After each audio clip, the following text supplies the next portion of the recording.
దడిచే పని లేదు. ఆయన లోకేష్ గారికే దయ. పొద్దు వైసీపీ వాళ్ళు వచ్చి డబ్బులు ఎక్కువ ఇస్తే ఇంకా డబ్బు లేదు, గిబ్బు లేదండి. 1,000 ఇస్తే 50,000 ఇస్తాం. లేదు, 100 కాదు, 500 ఇచ్చాను, 5,000 ఇచ్చాను. ఇక ఆయన వదిలి మేము బాగు. లక్ష ఒకవేళ లక్ష లేదు, గిచ్చలేదు, ఇంకేం లేదు.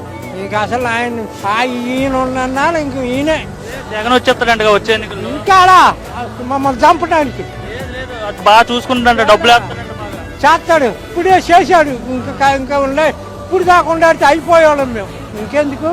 పెద్దోళ్ళంతా ఇబ్బంది పడిపోతున్నారు, నా పరిపాలన కోసం ఎదురు చూస్తున్నారు, నేనే వస్తాను 30 ఏళ్ల పాటు అధికారం. అబ్బో, అధికారం వేసి పెడతాడు. లోకేష్ ఏం చేయట్లేదు అంటగా.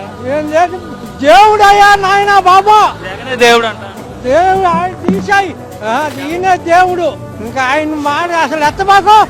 చంద్రబాబు అసలు ఏం చేయట్లేదు. అసలు జగన్ మాట్లాడుతూ మాకు చెప్పబాకండి, మాకు చెప్పబాకు.